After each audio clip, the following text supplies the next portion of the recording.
I got a question for you. The first question I'm going to ask is, do you like what Facebook has done with their new live creation? Okay, I'm getting a bit off topic. Welcome to the Church Audio Video Production Forum, where I'm joined with my good friends as we talk about the life of church AV professionals, which we all are. Each one of us donates our time to the work of spreading the gospel through audio visual work. And we're inviting you to join us in this forum so that you too can share your ideas with us so that something we may have overlooked, you can help us to do better. We're all in this together, right, guys? Yeah. Such enthusiasm for the Lord's work. Corral, since you are so exuberant with your why don't you go ahead and start us off with prayer? Alrighty. Dear Heavenly Father, we thank you for this day. We thank you for getting us through the work day here. And now, Lord, as we get together and have this discussion about volunteering and staff training, we just ask that you be in the midst of the discussion. Please let it to be lively and helpful to those that see this interaction. In your name I pray. Amen. So this is a hot topic for a variety of reasons. One being how you manage to maintain your group over COVID time and how you go about training. There are a couple of churches out there, some of the larger churches, they have an actual trainee system. But that may not apply to everybody. I'll say one of the best systems I heard is the volunteers start out, usually really young, but they start out as volunteers. And so they get scheduled, they get trained through on-premise learning, through rehearsal learning, and then they move up to part-time work where they actually get paid to show up. And then after maybe a year or two, they get moved into being full-fledged, full-time AV church personnel. That is one of the best training processes I've heard about. But I'd love to know, what do you think is a good training process? Feel free to jump in at any time, guys. Tell me what is one of the best training processes you've heard about, and then tell us about some of the training processes you've implemented or you've seen in your local church. I'm going to completely not answer your question. But something you said with, like an official or formal training program for larger churches, I think you need it at every level, every church level. That, small church, large church, I think everyone needs to be trained. And I think the smaller you are, probably the more training you might need. So I don't think you have to be large to really put a formal training program in place. All right. It might help with the budget, though. Might. Now, how so? You said it might help with the budget. In what way? Because when a church is larger, there are, not in every case, but there are more expectations that facilities will have someone who gets a stipend in certain areas because the amount of work is deemed large. In a small place, people are like, hey, I volunteer for 80% of the things that go on here, so you can volunteer for this little piece too. It's just assumed, hey, you look like you do technical stuff, so, or you're a young person, so you must understand it here. You know what? I need to come back to that comment, and I'm going to want your opinion on this. Is a really specific question about that young people in technology. All right. So, Corel, what about you? Yes. No. I'm just kidding. But I think the thing that's most important when it comes down to the volunteer side of things is, I think, making sure that you have a structure that you're using to develop legacy, right? Because you can have the vision to get something started, but if you don't have the vision to keep it going and then make it continue, and after you're not needed, then you kind of got something that's been developed, and then once you go, it's like everything leaves with it. And so, one of the things I think that's really important in the discussion is how you develop that legacy, and what you do with it. And also the thing is how you create certain incentives for whichever program you're trying to utilize, right? So I'll give you an example. Like our situation at my local church is that, the standard church services that we have are not paid, right? They're a standard fare that we have. But for every other service that is non-standard, like a wedding or a funeral or a concert or something else that's going to require a lot more effort, we actually get our volunteers involved, but we actually make sure they get a stipend for that. And that's one of the critical things, I think, for us to try to incentivize certain things. And the other thing is too, you want to have the technology, you want to make learning with it fun, right? So for me, that's kind of what's worked for us. But then there are other times when, hey, our folks have been motivated by, hey, we need to get them paid because this is a big gig, and we need to do that. So I've seen both sides of the fence because I've worked contractor side and volunteer. So I think somewhere I missed the part about paid versus unpaid. I don't think I'm ready to go there just this instant, but I want to go back to training again. So I'll give you my training experience, and mind you, it's like 30 years old. But I received my first really formal training in operating an audio console in church. And, you had someone, a church member, an adjacent church member that just came in who was a professional that trained the young people how to properly operate the console. It wasn't, they didn't go out and pay someone to do that or what have you, but it was formal. I mean, it was on paper. I mean, I still remember the chart we got that I think it had like a piano keyboard in the bottom, and then it had like, what range, like the range in hertz or cycles per second.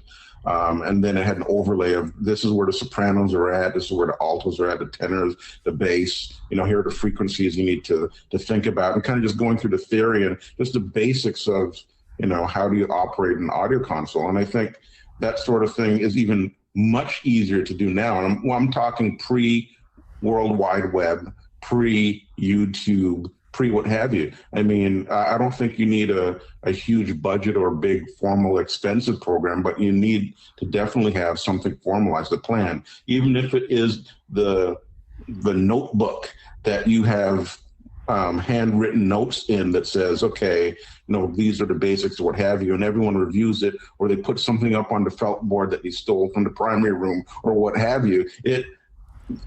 I think there has to be something in place, and that training at every level is important, whether it be for unpaid volunteers, stipend volunteers. Professionals might be a different story because you're hiring a certain skill set. But I know of no church instance that doesn't have at least volunteers augmenting their professional staff. And I think everyone needs to be trained. All right, fair enough. Everyone needs to be trained. Well, the truth is, even us as professionals are constantly training. So we have to look at it as every time a new piece of equipment comes out, we're still being trained, correct? We're still learning.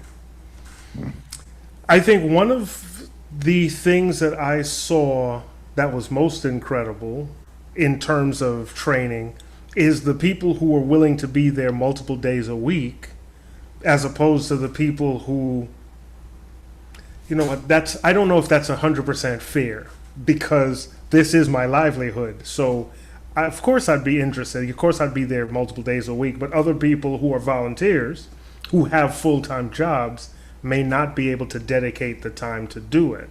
So let me be fair when I say, there's certain people who really want to learn how to do this and take it upon themselves to learn, and there are other people who only want to be able to show up and do the work as if they did all the training. how do you incorporate the two different types of AV professional volunteer into your group? Make it mandatory. I mean, it was simple. You want to be, I mean, for those that are interested in sound, mixing, AV stuff, what have you, operating the big board with all the buttons and levers and stuff is fun, right? But a condition for that is if you want to be in the AV ministry, you need to be trained. Make it mandatory and you'll get the compliance. Otherwise, I sell ProPresenter. I like ProPresenter. I have no interest in operating ProPresenter or learning how to use it proficiently, none whatsoever. They had a training at the church I volunteer at every month, and I skipped it. I'll admit, I completely skipped. If it was mandatory, perhaps I would have gone or retired, one of the two. But I think, if you make that sort of thing mandatory, you then say to yourself, okay, well, in order to do this commitment, here are the steps. I'll give you an example. So in Montgomery County, your county, not mine, in Montgomery County, if you want to volunteer in your homeowners association, you have mandatory training. You cannot be a board member without going through, I think it's called the CCOC, Common Community, something, or the other commission, whatever. And you have to do it within 30 days of being elected or appointed to a board, or a HOA board, right? They're like, in Montgomery County, they made it law. They said, we've seen too much foolishness on boards with people, they get in their feelings and they feel they can do whatever they want. So we're going to mandate training. You want to volunteer? This interests you? You want the leadership opportunity? You have to do this training. And I think the same should go for those who volunteer in the AV ministry. Right. Well, now there is a flip side to that, right? If you need bodies, you mentioned something interesting that things are less complicated. I may be just pulling out a piece of your sentence. Did you say things are less complicated now than they were? In what sense? No, I said it's a lot easier you have more opportunities to train people. Okay, so thank you. You can say, okay, look at these links on YouTube, or you can sit people in the room, get a projector or a screen and say, okay, we're going to go through, here are the basics, do a little quiz afterwards, here how it works in our church, what have you, right? There's so many ways to do training, and it can be as complicated or as simplified as you want it. I mean, the thing is, you're saying don't scare the volunteers away, right? and I get that, but on the flip side, no one likes the famous look back. We talked about that too, right? Mm-hmm. Oh yeah. Mm-hmm. That's right? The hardest time to train. One thing. Go ahead. See, the thing is, if you put requirements, that's going to weed out some people. But in retrospect, shouldn't those people have been weeded out? Right? How often do you lower the bar, and the people that cross over that bar are people you want to keep? The reason they came is because the bar was low, and not for any other reason. If you wanted to have 6 volunteers, but by raising that bar you only got 4, but they were proficient because they went through the training that was mandatory, you're still better off than having 6 that you can't rely on and are doing damaging things potentially to the equipment. It doesn't always feel like that in the middle of, hey, I can't find somebody, but the truth of the matter is, over a little bit of time, because here's the side effect. One of the things we don't think about. If you have a low bar and anybody shows up and they behave in an awkward way, they also have an impact on whether anyone else is going to join, right? Most people aren't going to say, let me join and solve this problem. They're going to be like, I'm staying away from that train wreck. These people don't know what they're doing. Like, that's what's going to happen. So you lowered the bar and you got 2 additional people, but those people are undisciplined, and those people and their behavior and the impression it leaves of the entire team prevents other people who would have gone if there were some standards. So there's a fight that we sometimes fight. There is a lot of truth to what you say. Our systems have gotten a little bit more complex, but we have to maintain a certain standard. your audio engineer has to know what they're doing. They really control a great part of the service, because if you have the stage people are unhappy, whether it's your praise team or your pastor or just the person going up there for their 5-minute pastoral Emphasis. emphasis, no, not just emphasis, but when they need to announce the speaker, whomever gets up there, if they have a rough time, if they feel awkward up there because of an audio problem, you're going to hear about it.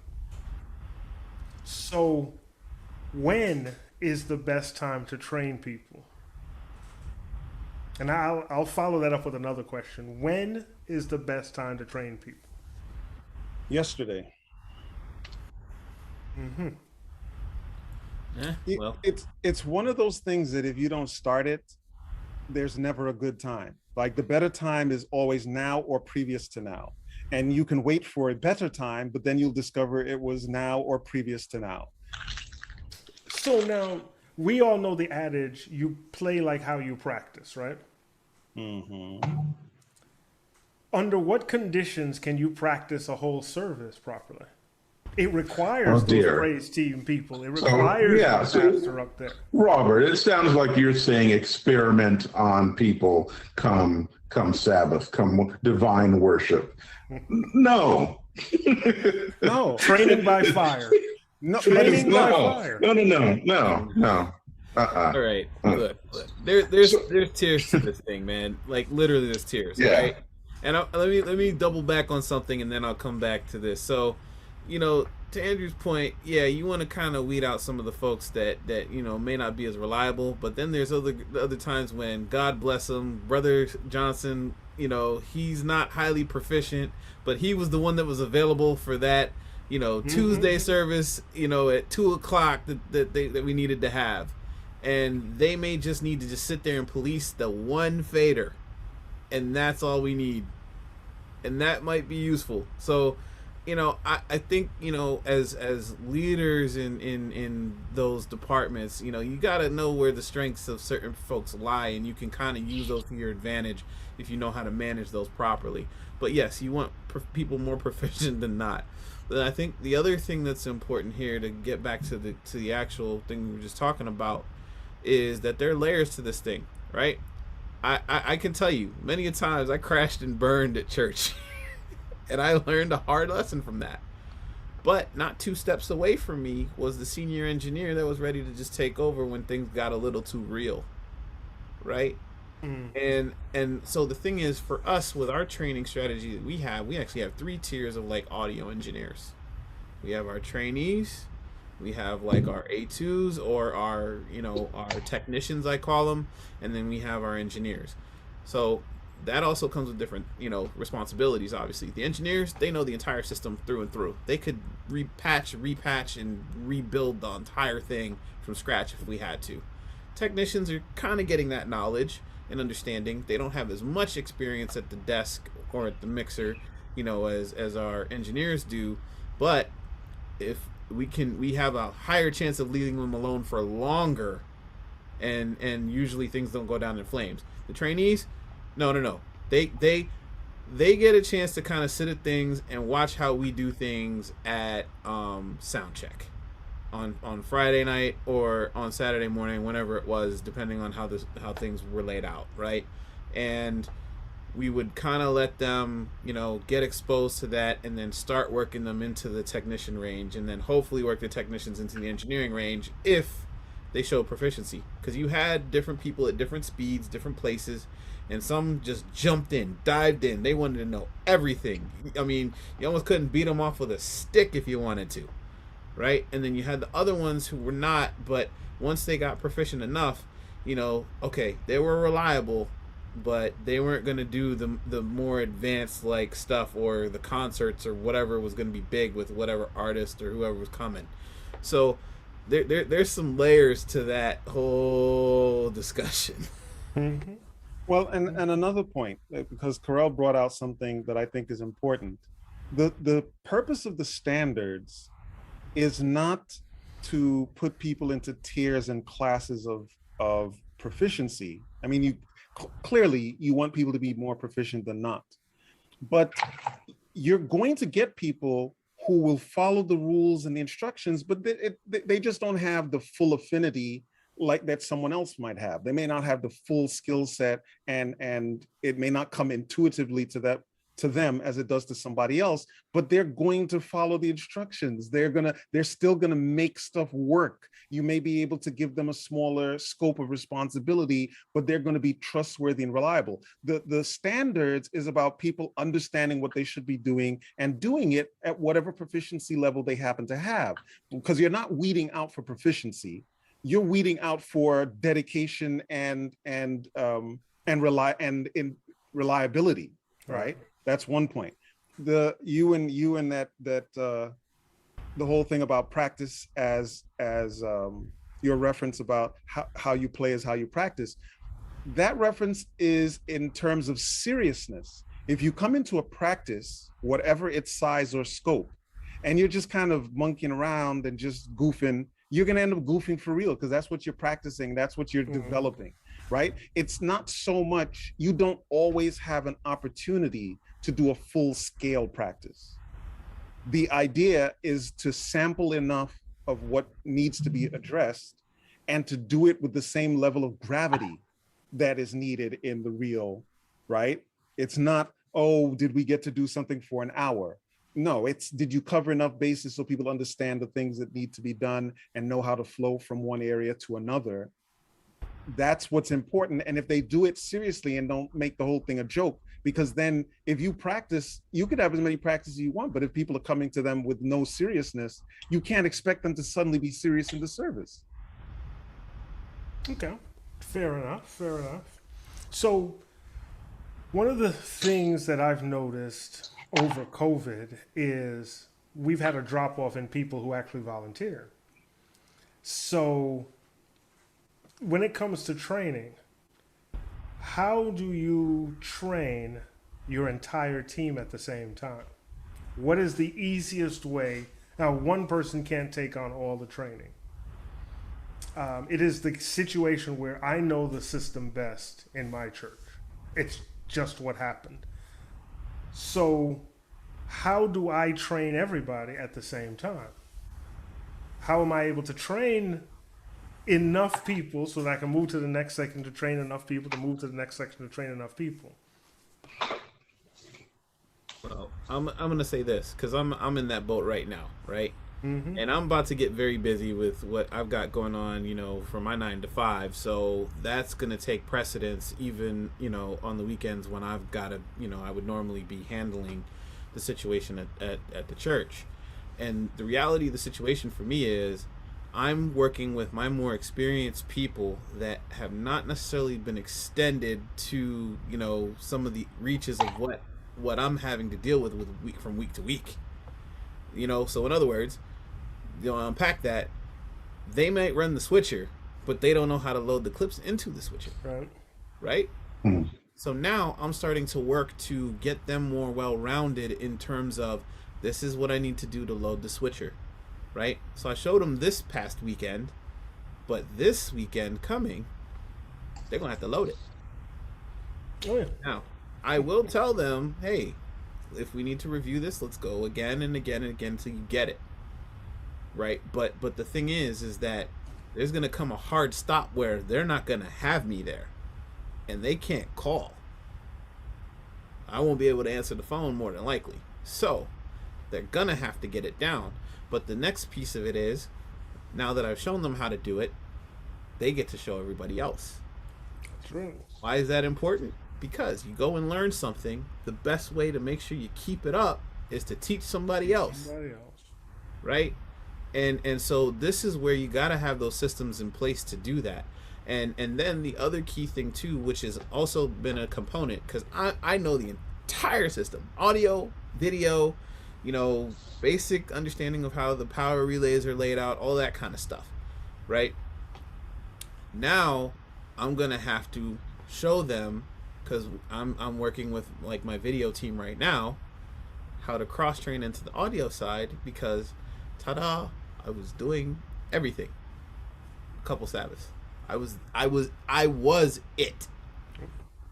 right? And so, in an effort to try to get ahead of it, I've started, well, I invited people out, but like I've reached out to my senior level technicians, trying to pull them back in, make sure that they're understanding and proficient with what's going on in the facility as it is right now.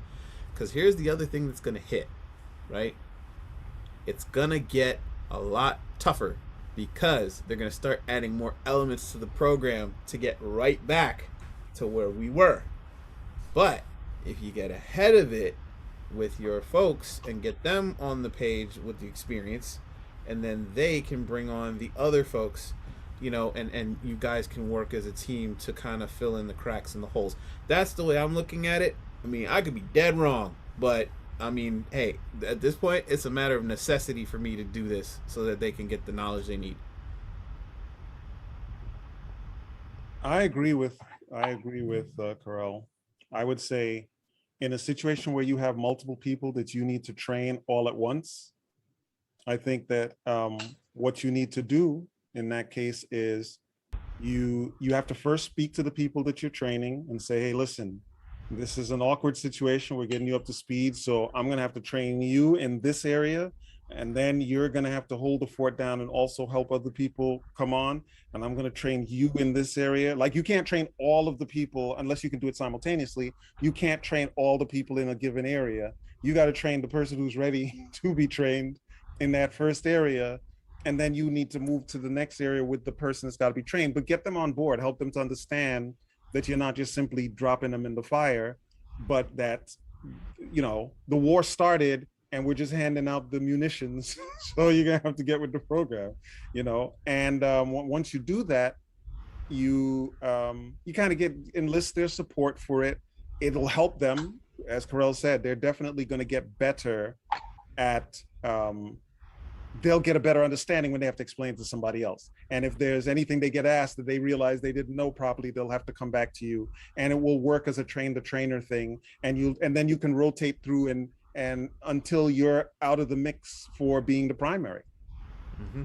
So we have an interesting situation, and it speaks directly to what Carell was saying about growing, new things being added. In our case, we're going from a place where streaming was an afterthought. It really was. It was just something we did to show the service, to where we're moving to a more production-based model. And the volunteers they haven't had the chance to switch from that. As Carell said, I was able to run everything from my locale for the year and a half during COVID. And I do have a production-based background. So we know about counting people in. We know about checking the time of the video so that you can let people know when to get back on stage. So now you have to teach people how to do that. And you unfortunately have to do it live, because what came naturally to us, we remember how to do it. Okay, the flow of service. Now the flow of service is different. Everyone's job becomes different. And so that's part of the thing we're talking about, trial by fire. Sometimes that's hard to mimic. You can't mimic the seriousness in real time. How many of you have gone through pre-production meetings and rehearsals, but then your adrenaline goes up when the live program starts? I mean, that's true, but I think you have to pair an experienced person with a less experienced person. You don't say, you know what, Johnny, here are the controls, go forth. Right? Right. So, yeah, I mean, at some point, you just can't be in a lab, so to speak. You have to have that trainee be there, just like, at some point, the trainee at McDonald's has to take a real order, right, and serve a real person. It's not just McD University, right?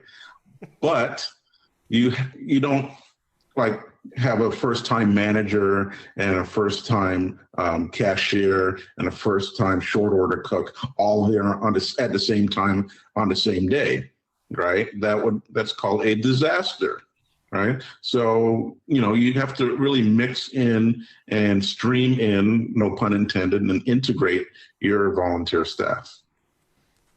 And if you don't, what were you saying, Carell? And I was going to say, I'm going to piggyback on what he said real quick with this.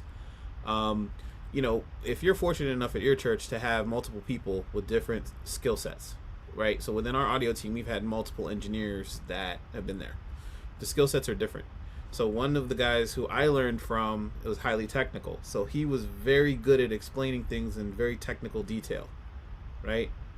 My skill at the mixer was more of I went to school. I got the creative understanding of how to basically make that mixer an extension of my fingers and my creativity, right? So the thing is that even how we interacted as leaders was different. I would get church service going, walk away, and say, "You guys handle it." Meanwhile, the next time when they were on, they may have the other engineer, and they got a different experience from them, Mm-hmm. right? But I would intentionally walk away Right. and leave them. And when is he coming back, right? But the thing is that then they're like, "Well, this happened, and then I had to do this, and then." Okay, so when you walk through the process, how did that feel? Right? We go through it afterward and do that post game to see how they felt. So each one of the leaders that was there as a senior technician or engineer was actually able to kind of impart their own personality to it. Not every church has that situation. So, you know, the thing is just knowing sometimes when to do that kind of thing. But I've intentionally left and just said, "All right, you guys got it. You handle it. Whatever comes." Mm-hmm. And you know, they hated me for it, but then after a while, you know what, it was good that you did it, because actually we learned quite a lot, and while the whole church was giving me their ire, it wasn't so bad. And then they learned how to champion through it. So Well, the other side of it, you see the church ire thing, it's important if you have a situation where the short order cook and the cashier and the manager are all new at the same time. Somebody needs to talk to Ronald McDonald and have him chill out for a little bit so that there isn't a mutiny when something goes wrong, right? There needs to be an understand, because if you don't want volunteers, then fine, then just glare at them for a couple of a couple of weeks of church and you won't have a volunteer problem anymore. There'll be no volunteers at all. So they need the congregation needs to understand, hey, this isn't so, everything looks easy when you're sitting in your seat, right? Come back here for a few minutes and then you'll understand that it's difficult, and these people are doing this thing trying to help everything work. Like, nobody in the back is sitting there intentionally sabotaging the program, please. Okay, don't look at it from that perspective. Okay, well, that's set the bar high enough to weed those people out. So the goal is to make sure that the entire church understands that in order for this to be for this whole process to work, you have a part to play, right? Let it go. Be just as endearing as when the 4-year-olds get up to say their verses and they're not sure, and you have to help them out with every other word. Bless or their you, heart. Yeah, exactly. Right. Just let it go. Don't be looking at it like, what's wrong with this person, and what's the matter with my experience is being defiled. Like, simmer down. But you have to get them on board so that the anxiety that that the tech or engineer faces is not, they can learn from the experience rather than be traumatized by it. and let me jump in and say this too, right? When everything went down in flames, who took the heat? Gotta be the leader. I Yep. did. Yep. I didn't just leave them there, to hang them out to dry. I want to be poignantly clear about that. And then the other thing is too, right? I waited until they were on the team for a while before we went and did that. We gave them safe harbor, safe waters to work in, to kind of get, tread water until they could finally show that they were able to swim.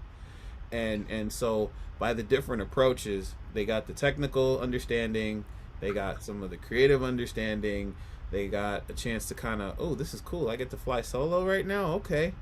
And they got different experiences. But hey, sometimes it was, hey, just do this or make this correction. Okay, do you see how that works? Okay, and just pilot them through it, a little bit, or coach them through it, but let them do it, and that that can be the best way for them to kind of pick it up. And then where things didn't work so well, you pull them to the side and say, hey, great job today, but this is where, we need to improve. So we're going to work on that. But, I love the effort. And that's the thing. Stand positive because, when somebody messes up, and we hate to see it, but everybody's just ready to read them the riot act. And it's just like, hey, this is a church service, right? We're all here to get grace. Right? We all didn't do things perfect this week, okay? So we all need a measure of grace. So yeah. I want to go back to something you had said before about pay. What are your thoughts? And I know we can expand this into a much bigger conversation. What are your thoughts on paying volunteers? Like I said, on the standard situation where it's a church service that we're having normally, we typically will not do that. Right? Everybody's giving their time from the media leader all the way down. It's a gift we're giving back to the church of our talents. That's the way we look at it. Now, when it comes down to non-standard things for us, that's when we typically will step over to, compensating people for their time and their effort because 3 hours spent there for a wedding or whatever the case is, or a concert where you're putting in multiple days worth of work, making show files and da da da da da, or prepping your switcher with lower thirds or whatever you're doing, right? Getting all the videos and organizing everything. There's a lot more stuff that goes on in the background that that is more than the standard church service where we do have a lot more hands on deck typically. Yeah, I think I agree with that. I don't think there's anything wrong with paying like the director or the leader or what have you. For me, and I know we've had this discussion before, I'd be a happy camper if folks would forget pay, if folks would even thank and acknowledge the volunteers. I mean, you'd be surprised how little that is done, right? And I'm not talking about every 5 years, maybe you have a bunch of, some veggie meat and some cookies out to try and entice some more volunteers, for the next 5 years. But no, so I know the real acknowledgement and some thankfulness for the volunteer activity. But yeah, for the funerals, the special programs, the what have you, weddings, pay the people. I'm almost certain that in 99% of the cases that, those folks who are getting married or unfortunately were burying their loved ones or memorializing their loved ones paid the church something, right? So I don't think volunteering every week means volunteer for every event and give your time for free forever for every circumstance, especially when there's money changing hands.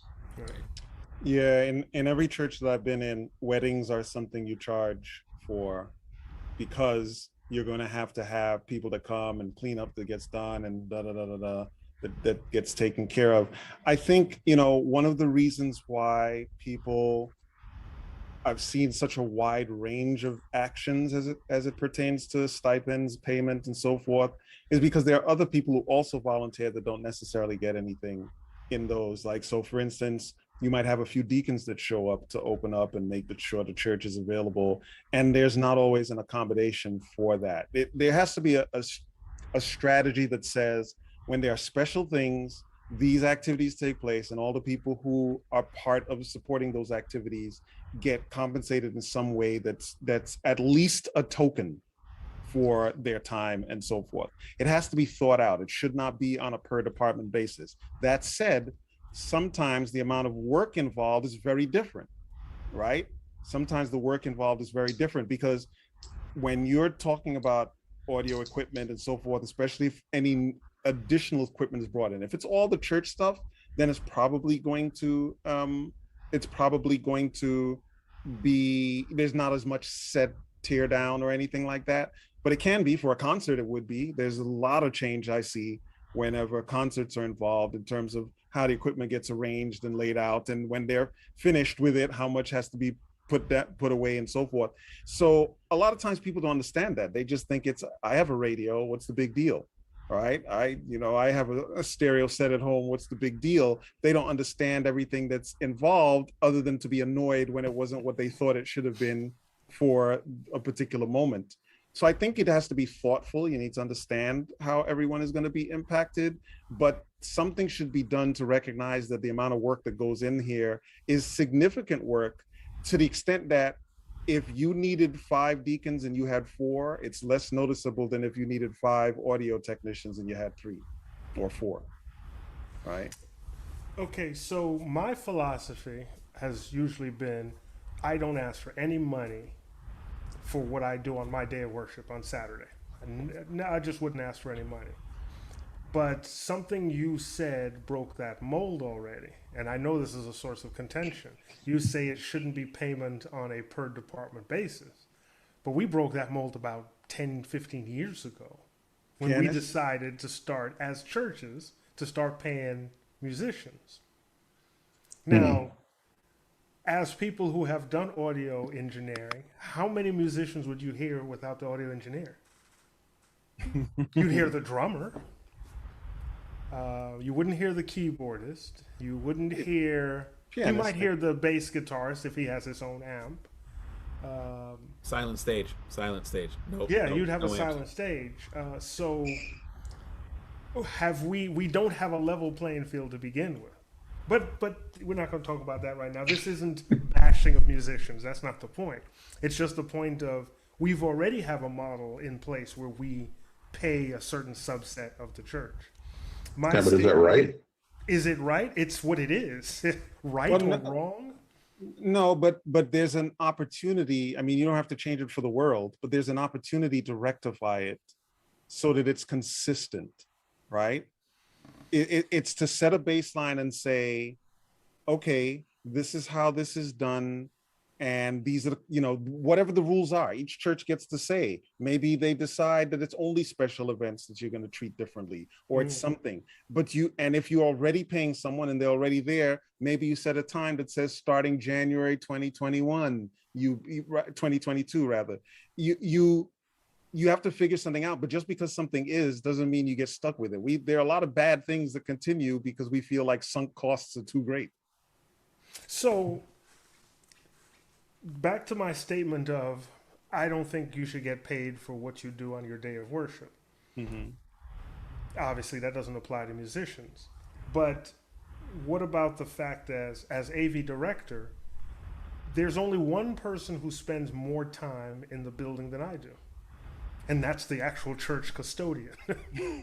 That's the only person who spends more time. Who also gets paid, I'm pretty sure. Who gets paid. Mm-hmm. And there's things I have to do from home when we're speccing out, as each of us have done, when we're speccing out equipment for a church, we're putting massive amounts of time in on research, on getting pricing, on going back and forth with the Treasury Department and whomever handles the money.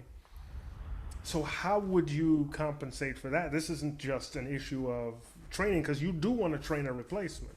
Unless you want to do that same job for the next millennium, you want to train a replacement. How do you get someone involved in that?